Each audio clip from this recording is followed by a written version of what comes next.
Hey there, it's Ruth Be My Hair. Welcome to my channel. So today we'll be talking about white eyes, lipstick power, and growing pain. You know what's wild? Growing up, I used to think that confidence came in a bottle or a tube rather.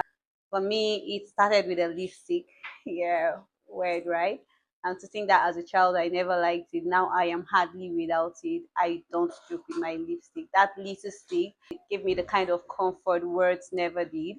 Lipstick made me feel seen. It gave me courage even when I don't have the words to explain why I'm shrinking.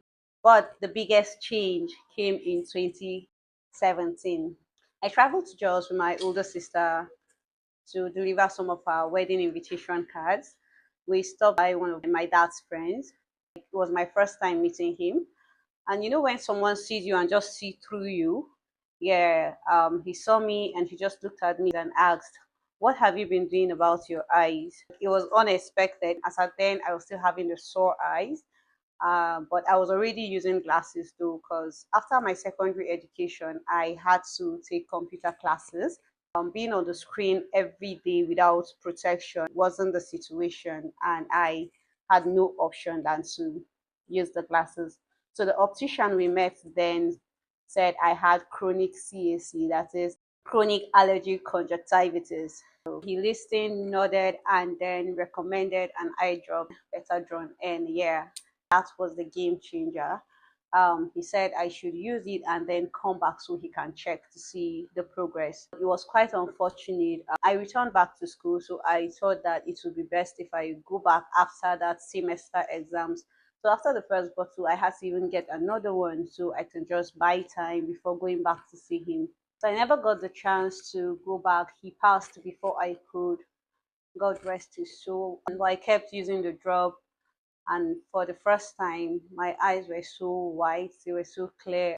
I felt normal again. But you know what, people start asking what happened to those your fine eyes. They look good on your skin. I'm like, are you kidding me? I was going through so much with that, and now I feel better, and someone is seeing me and asking why I feel better.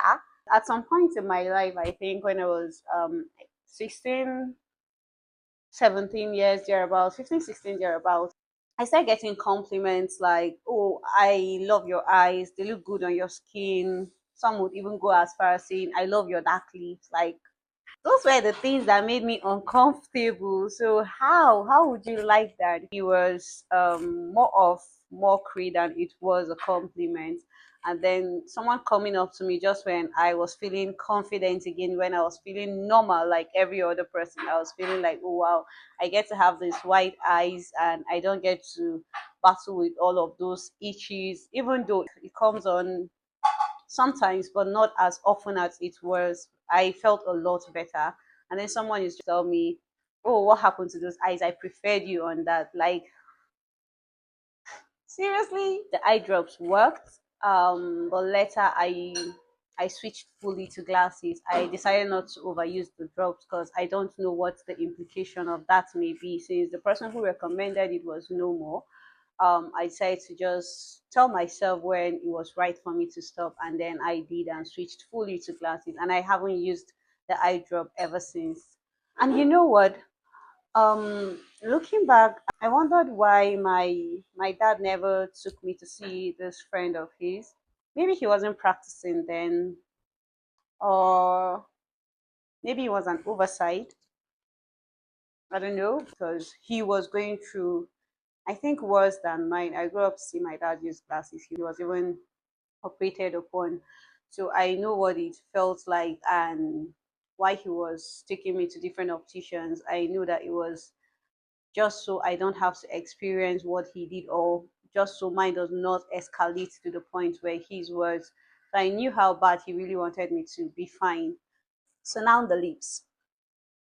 You know, the same way those red eyes made me feel urgent, lipstick became my silent rebellion. That thing that made me feel put together, that even if the world didn't see me, I could see myself. And my ears.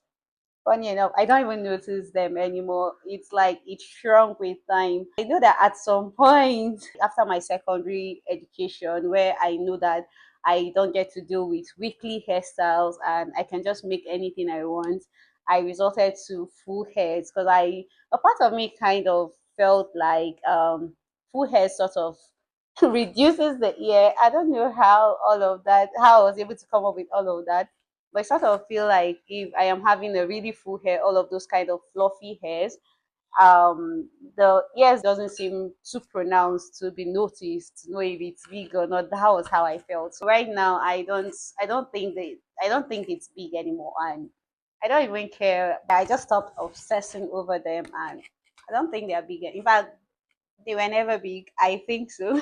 We go through so much trying to fix ourselves to meet a standard. But the truth is, healing comes from some small ways. Could be through a little bottle of eye drop, a lipstick, or just growing to be comfortable in your own skin.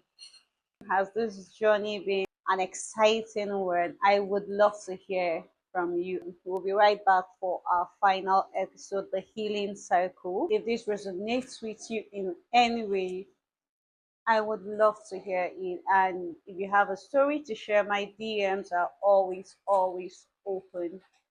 Thank you. I'll see you next time.